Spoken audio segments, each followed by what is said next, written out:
College Football Roundtable, getting into the CFP this weekend, finally getting started. Happy to be joined by, we're in a different area today. Yes. This is the studio link for Hut, which is fantastic. Everybody's in Nashville getting ready for appetizers. This will already be out there before we have our appetizers. But no, Chad Withrow, Jonathan Hutton, see them every single day, 10 to 11 Central Time, 11 to 12 Eastern Time on Hot Mic. Boys, been a crazy 5 days as we head into college football playoffs weekend. I'm ready for the games. Like there's really no hype behind the games right now. I'm ready to just watch the football. Not the ones that are going to be blowouts, which is half the games, like Chad said this week. He's right. Yeah, but everything has been. I think the focus will turn back when we get to Friday, and then we're all of a sudden, okay, Alabama and Oklahoma are playing Friday. It'll get away from all the Michigan stuff, even though the Michigan stuff, Chad, has been the focal point of conversation since a week ago, pretty much, is when we're recording this. And now Michigan's still searching for a coach. They might be waiting on to see what happens Friday night with Kalen DeBoer, even though he says that's done. Just, Chad, the whole takeaway from what you've seen from the last week and then where we're at now. Yeah, it's crazy. It's bad timing for Michigan with everyone else already making the hire. Yeah. I'm with you. Like, I want to wait and see with Alabama, Oklahoma as to what happens with Kalen DeBoer. But I mean, there's two reminders here, I think, with Michigan that's important. One, it's a dumpster fire of a situation for all involved, and the players are speaking out saying they feel lied, betrayed, and all those things, which is probably true. Two, it's a hell of a job. You know, it's still one of the blue bloods of college football that's garnering a lot of big-time interest. Yeah. Think about this. It's bad timing for the team that's about to lose their coach to Michigan. Yes. And it sucks for the roster. The players there the last 3 years have just got, it's whatever. Right. But, it's also Michigan has a way, Trey, of falling forward when they fall. That's a good point. They're going to level up at coach regardless. They're taking everything away. I mean, if we're being honest, Sharon Moore, if he were coaching next year, he's coaching for his job, right? Yeah, absolutely. 100. They can go out and get one of these. They can hire a coach who turned down Auburn or Florida, right? Because it's Michigan. Yes. They're in a great spot, even though it sucks right now. They could actually be back in the playoff in a year and a half. Well, they're also going to throw in a lot. Think about it, too. They went from Stallions to a national championship. Yeah, they fall forward. And now Jim Harbaugh leaves, they get Sharon Moore. That's a downgrade. Right. They go from Juwan Howard and that controversy to Dusty May. And maybe the best team in college basketball right now. And they self-impose suspensions. Yeah. And then they pick and choose which games to sit out. They don't sit out the SEC matchup. Yes. They wait. And then they you know what I mean? Like they fall in 2025 or 2026. But it doesn't it's also a program that went from Lloyd Carr to Rich Rodriguez. Yes. Well, I'm saying recently. You can fall backwards. Yeah. I do agree, though, that Kyle Whittingham would be an upward. I would hire him. And that's the thing. Like, I understand what Dillingham is doing. I get that part. He's trying to get more money for his staff. He's trying to get more NIL. I do think it's the lure of Michigan. Like, at the end of the day, no matter the shit that the athletic department is going through, it's still Michigan. Like, it's still a tough job. And that's what makes it, it's if you're not one of the top coaches that's happy right now, which is Lanning, Ryan Day, Kirby, and, I don't think Sark's leaving. But I'm saying you have to take a look at it. Like, I understand it. Kiffin, well, shit, I don't know. If DeBoer would leave Alabama, hell, the ink dried. So, all right. So think about the Michigan job the next 2 years. Right. Ohio State, Penn State, Oregon, Iowa's on the schedule. Let's see. Oklahoma's on the schedule. Then Texas in 2 years. That's true. They have the toughest Big Ten schedule, I think, in the history of Big Ten football. Yes. Just by the addition of Oregon and the recent four. It's a brutal stretch. I agree. And it's a gauntlet that we haven't seen. It's not like whatever Ohio State just faced this year. No. And that's the thing too, Chad. And I look at it, everything and how this could all play out. And I get the timing and I understand it. And you got Biff Poggi getting them ready for the Citrus Bowl. Okay. But you look, they feel betrayed. But the interesting part about that is, and talking with folks in Ann Arbor, these players knew about what was going on through the rumor mongering with Sharon. Well, they felt betrayed saying, "Oh, this is wrong," because everyone knew about it. Exactly. Now it's a problem. Yes, that's probably why they feel betrayed. I mean, look, I'm also not going to sit here and cry, huge tears over the players who are getting paid. A lot of them a lot of money. I mean, they're employees now too. Yes. They're going to have to deal with the transition, or they're going to go get paid somewhere else. Right. But yeah, I mean, I think it's good to have a guy who's been a head coach in that interim spot. True. Right during this whole time. Yeah. I mean, it's a cool matchup, in the Citrus Bowl, but who really cares if they win or lose? Yes. Right. It's all about the next coach right now and how Michigan responds. Is Ward Manuel going to be the guy long term? Also, another question we haven't had answered, but I just keep coming back to it's a damn good job with huge financial support from Stephen Ross and Dave Portnoy and all these other people that are going to continue to give big money to that program. Ward Manuel received the National Football Foundation Athletic Director of the Year award last year. I saw that. Yeah. What? I know. It's it's such a weird dynamic there, man. And now they got the same law firm that investigated Sharon that's now saying, you know what, we need to take a deep dive in the athletic department. It's like, no shit. They do. You've had the FBI, the NCAA, the local police. Then you've had this go on. Take a deep dive and see. Well, what they're going to do is, and Michigan fans better pray they don't dig far, is you tear down your own program. And just fire. Right. There's enough evidence to fire the guy. I don't know why we have to launch an internal investigation into every aspect. Thank you. Or just say, hey, this is scandal number 3. Yes. Under your watch. We got to go in a different direction to save face. So thanks for your time. You're out. Don't let this door hit you on the ass on the way out the door. It's fascinating how the athletic world views him within the business. He's the college football playoff committee chair last year. Yes. Yeah. And it's bizarre compared to where we are now. How respected he is versus the job that's been done. That's a tough gig, by the way. Mac Rhodes, Ward Manuel. So damn, I'm not being the next one to take that job. Hunter Yurchek better watch his ass. Jerome Moore. He's going to be the next one embroiled. Everybody connected with the CFP. Man. Don't have inappropriate relationships, or at least hide it better if you are. Whatever. I mean, it's just a break into the girl's house and threaten to kill her. Thank you. Right, and yourself. I mean, yes. Let's be transparent about it. I don't think he's getting fired if the relationship is all that's happening, unless Michigan was putting pressure on her to speak and that was coming up. Then probably something was going to happen. But I mean, it's the arrest that did this. Yeah, and I think and I think it made it even worse when when they denied it at first, and then she came in and had receipts on Wednesday morning. I was like, okay, that's a wrap. I knew what they were getting into. So it's fascinating where we're at in college football while all this is going. Look, we had the Kiffin drama, then we had the Sharon drama, and I'm not talking about the other 7 coaches that were fired over the previous 7 weeks. And now we're here to the CFP, and I'm looking forward to it. We'll get down to Oxford. The chaos factor is Tulane beating Ole Miss, and then thousands of Ole Miss fans travel to Baton Rouge to try to burn Kiffin's house. We need to have a prayer now that we don't see that upset. Because that's not what college football needs. We do not need to see an upset. Oregon and Ole Miss go up even more if that happens. Oregon and Ole Miss need to win. Yes, but because that would set up Georgia versus Tulane in New Orleans. Yes, but that's not the interesting one. I can't even wrap my head around. We'll start with Friday night, Oklahoma and Alabama. I don't know what to expect. I'll be honest with you guys. Both offenses have been sputtering. Alabama hasn't looked the same since beating Georgia.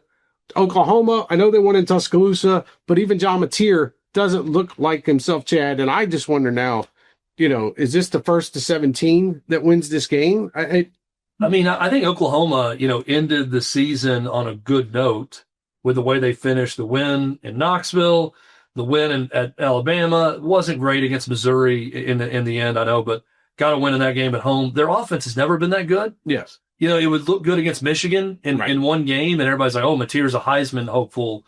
And then he gets hurt, and they just weren't the same ever since offensively. Is this little break going to help Alabama? Because J.M. Miller will be back. They have been leaking oil for a while now, and I don't know. I can't pick Alabama in this game for that reason unless I feel like, hey, they got a little bit of a break, a week off basically, and they're going to come back and be the team we saw in October. If that's the case, they're going to win easily. Yeah. I'm picking Oklahoma, though, because I don't think that's going to happen. Man, how is Alabama favored in this game? Yeah, see, I don't know. That's what threw me off. Norman, Friday night, the atmosphere is going to be freaking nuts. OU's defense is a wagon. Also, Yeah, they're legit. Yes. I look at it like Mateer and the way that offense came into Knoxville, right, and made those plays, right? Like the defensive, all of it. I think Ty Simpson's just that damn good to put together another fantastic performance on the road. I mean, again, like that the way Alabama responded after losing to Florida State. Yes. They beat Georgia. Like there are ways that the team can respond, and it's not like DeBoer sucks, right? It's just he's not Alabama's favorite guy right now. Right. He is with a win, yes. and he's on the hot seat with a loss. And maybe he's in Michigan with a loss. If he loses, I don't know that extension. I don't think he deserves an extension anyway. That's college football right now. I think Chad's on something. They're either going to call his bluff or they're going to let Michigan hire him. He's call his bluff. They have to. One athletic department, if the guy, especially if he loses, say, you're on the hot seat next year anyways. Right. So you can save us a lot of hassle and money by taking this job if you legitimately have an offer. If not, you're going to come back. You're going to coach under the same damn contract we gave you. You're not in danger of being fired right now. We want you to come back. Right. You've done a nice job, but we're not going to sit here and beg. We're Alabama. Right. Go if you want to go. Because I can go hire somebody else that can do a good job. Indiana hired Kurt Signetti, who is 64 years old and had not done shit in the FCS other than be Nick Saban's assistant. He had won every step along the way, and Indiana found the guy who's the next Nick Saban. We don't think Alabama could go hire an accomplished great coach, or I don't know, actually identify some young talent or old talent that hasn't been given a shot and give them the Alabama job and sees what happens. I'm tired of just groveling at the feet of coaches left and right if you're an AD. I don't know. I mean, I think if the Penn State thing carried on a little bit longer, that's where you call as well. I mean, the statement he released doesn't sound like a coach that's holding them hostage. No, but it's also a statement they released to the NIL collective. Like they knew what they were doing when they. But I mean, it's from Kalen DeBoer. No, I get that part. And then when he comes back out and he's asked on Monday, "Are you going to be the coach?" He says yes. It's like, okay, like you've said it now, but I've heard other people say that. Like I get it, and there's been an extension on his desk now for 2 weeks, so it is what it is. No, he has an extension ready. Yeah, they can say they're working on it, but everybody's going back and forth and, scribbling out one part and adding another. Yeah. Like, can you imagine them losing 24-3 Friday night and coming back Saturday morning and, hey, excited to announce that our coach is here to stay. I'm telling you, like, if they would have lost to Auburn in the Iron Bowl, they'll rescind the offer right before kickoff, and they'll wait to see. Like, there's just no way they let him sign. Many Bama fans would rejoice.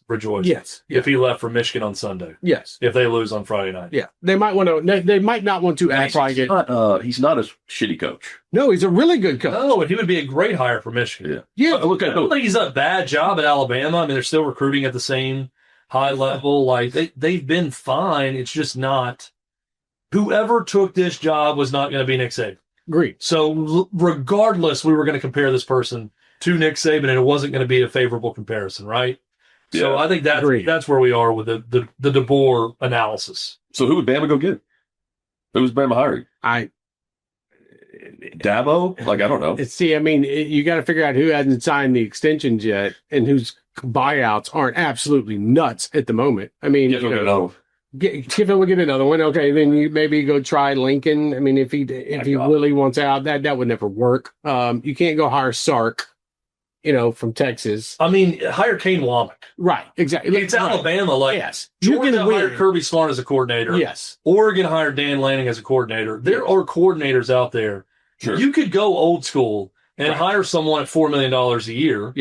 To start and say, "Do you want the keys to the castle? You got the money."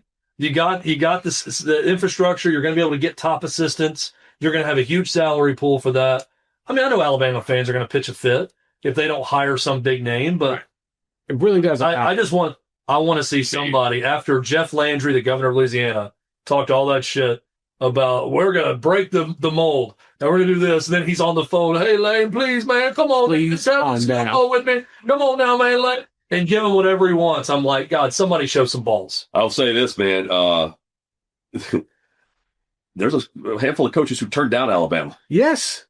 Yes, they don't want to get in that shit, and I don't blame them. So, they don't hire a coordinator. They won't. Right? Yeah. No. And so, look, I think Michigan's going to be a tool for some to use for extensions. But the Alabama game Friday night, to me, I think Oklahoma wins. I watched Alabama for the last month and a half, and if Oklahoma can start scoring points, I know Alabama's offense is good, but they haven't shown me that they're good over the last month. That's what worries me. I'd be interested to take Alabama. Just run the ball. Just run the ball. I'm taking Bama. Yeah. Vegas has them favored. That Vegas knows this stuff. Yeah. I know. I'm always weird about taking someone like 3. It's the rule of 3. Yeah. The third time's always the hardest. Kind of a basketball adage, but I think it holds true for football also. If you play a team 3 times in a short amount of time. Yes. Really in the last year. Right. When you think about the November games the last 2 years, and this one now in December. But I think Oklahoma's a little bit better. Yeah. I'm with Hunt in that I could see that playing out for Alabama. It's going to be a good, close game. Yeah. I'll take Oklahoma to win at home. It kicks off, and then we get into Saturday morning, which is such a weird damn time that we're doing this game at 11, but I knew what ESPN did not want to do, which is go up against the NFL Saturday night, which totally understandable, so they let the other games go to TNT. But Saturday morning might be the best game. It is going to be potentially the best game of the day, at least for terms. Texas A&M hosting Miami, 11 o'clock local kickoff.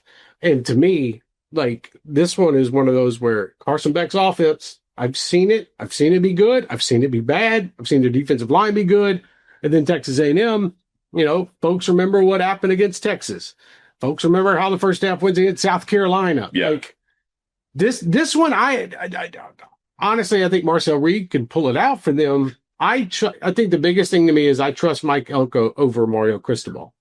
And I think we both in our preseason predictions had A&M in the playoff. Yep. Which was one of the few really good ones that we got that not everybody had them going for. I clipped someone in the title. Damn it. Yeah. I had Clemson somewhere in there as well.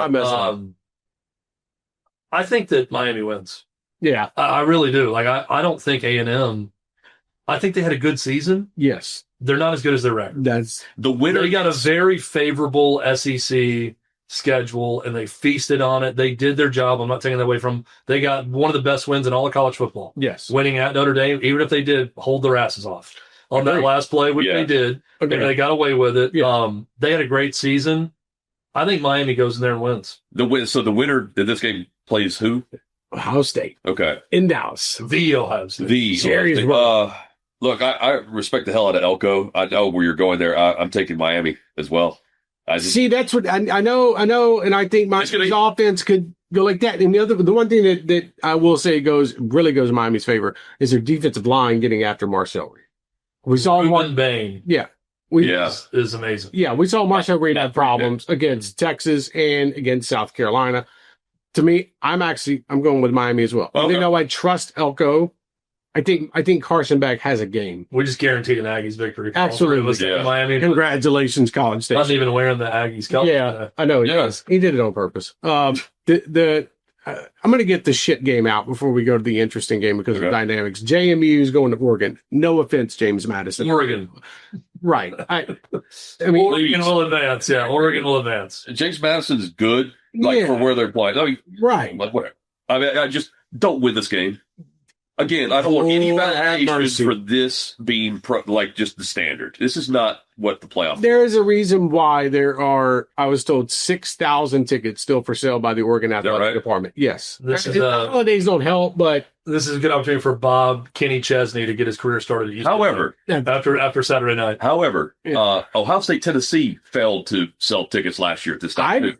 That's because Tennessee fans just bought up. No. I'm just saying. I don't think it's the matchup. I think it's Saturday holidays. I don't want to Chet mentioned this early week, and I got to think about I kind of feel the same way. He doesn't want to watch this game. No. Well, if there's other NFL games on, thinking about it. If there's good NFL games on, I can understand why you wouldn't want to watch. You watch the first half. Feels like HBO Max. I mean, I also have a Netflix account, so that's a good point. Yeah, okay, that's true. Like, this is one of those games that I'm all a live sports all the time, guy. Right. Yeah. But I'm also like, if I'm actually just sitting at home on a Saturday night, would I rather watch the last Mission Impossible that's on Paramount Plus now, or watch James Madison get their asses kicked by Oregon? We'll watch the chair company. I want to sit down and watch a film. I'm back in the cinema now. I'm going to watch a film. Great. Cat is Tom Cruise. He's getting back up. Caught Stealing. Great movie I watched recently. You'd get back to watching new movies. I may do that on great Saturday. Netflix show, Inventing Anna. Freaked me the hell out, me and the girlfriend out. Okay. Just throwing that out there. It's about the girl up in New York who faked her identity and then took hundreds of $1 million, whatever. Just go watch it. Okay. I promise. It's weird as shit. Well, we just guaranteed JMU was pulling the upset up. They're not. Right. Yeah, at least covering. At least, no. I'm as confident as Vandy beating the hell out of Iowa as I am that Oregon's going to beat James Madison. Okay, that's actually good. Please add me, Iowa fans, who tell me about your amazing team. And the winner of that game, by the way, will travel to Miami and play Texas Tech. That's the interesting part. Yeah. The winner of that game, Oregon, Texas going to Miami. Oregon will then beat Texas Tech. Right. And then we're going down the road. I'm just pissing off the entire state of Texas now. A&M's getting beat. Texas Tech is getting beat before I even know who they're playing. We're so screwed. It's all gone. Yeah. And by the way, so this game coming up, the winner of the game we're about to talk about will play in New Orleans at the Sugar Bowl against Georgia. Ole Miss, Tulane. I know they played earlier in the season. Oh, you're going to this game. Going to this game, I'm going to cover this because of everything that is around this game. Yep. Kiffin might be in the fucking Goodyear blimp above the stadium trying to get a glance. This one, to me, I think with Pete Golding, I think with the players, I think John Summerall was caught off guard with Trinidad playing at the beginning of the season compared to Austin Simmons. Okay. That's why I don't think it's going to be a blowout. I think Tulane is a really good defensive team. Man, I do get the first game, but to me, this is the whole dynamic. It's the Florida head coach against the new coach at Ole Miss who replaced Lane Kiffin in the last 2 weeks, by the way, with 7 members of LSU's current staff on the Ole Miss staff. This shit's bonkers. And probably 13 of their players. Yes, and their starting quarterback, if it gets a waiver. I think I in my bracket that we done a hot mic. Right. I've got Georgia. Okay. Yeah. But I'm telling you, I feel like Ole Miss could be a team that just takes off right here too. I mean, they're pissed off for greatness. They have to be with the whole situation because the players that actually are going to ball out want Kiffin to be coaching this game. Yes. That's the perception I have. Right. Yes. Not every Langsy. I know where you're going. There's no way that could have happened. Like 19 days in between all this stuff. No. But Ole Miss is pretty damn good. Yes. I like damn good. And they'll play in the Sugar Bowl against Georgia to win this. And the winner goes to the Fiesta. And doesn't Kiffin have to pull a Connor Stallions and be in the seats? That's what I'm curious about. Tweeting. That's it, right? I think the best. Okay, no, the best way he gets there. Look at Chad's face. The best way. I mean, he should. Right. This is think even for Lane Kiffin, there's no way in hell he's going to disrespect. I promise you, his ass will be in New Orleans though at the Sugar Bowl. I promise you, he will be in a suite at the Sugar Bowl. That's fine with Taylor. He will not be in Oxford for the biggest moment in that state's history of live sporting events. I really like John Summerall. Watching the kids, probably. I really like John Summerall. I like him more and more the more he talks. Yes. I love that he gave $100,000 to Tulane's NIL with his Florida money. That was a nice gesture on the way out. He said, hey, thanks, I want to have a good relationship with them. Right. And we're trying to go for a championship here and all that. That said, none of this has anything to do with Tulane. No. This whole game is about Pete Golding being spurned by Lane Kiffin, all of the coaches doing the back and forth to Baton Rouge and back, the piecemeal effort of Ole Miss in this, and taking care of business. They got to beat Tulane. They got to beat Tulane for the good of the sport.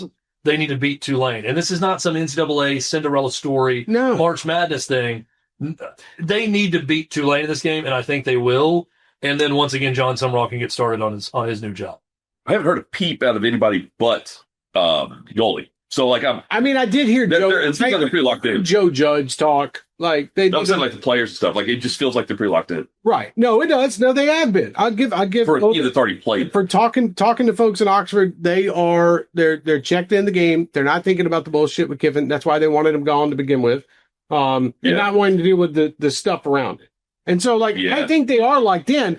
I'm just saying there is going to be a feeling in the air in Oxford on Saturday where, and I think y'all called it, or somebody called it, assholes will be puckered because they cannot lose that football game. And I think it's also going to lead to an even better environment than would have been there with Kiffin. Yes. I think even if Kiffin came back, I think the atmosphere will be way more supercharged. Yes. Would be, how dare you? You screwed with us. You think we're the little guy. We are going to get loud and proud and back Pete Golding and this team. So I think you're in for a treat, Trey. You're going to see a hell of an atmosphere. That's even better than if Kiffin would have been there.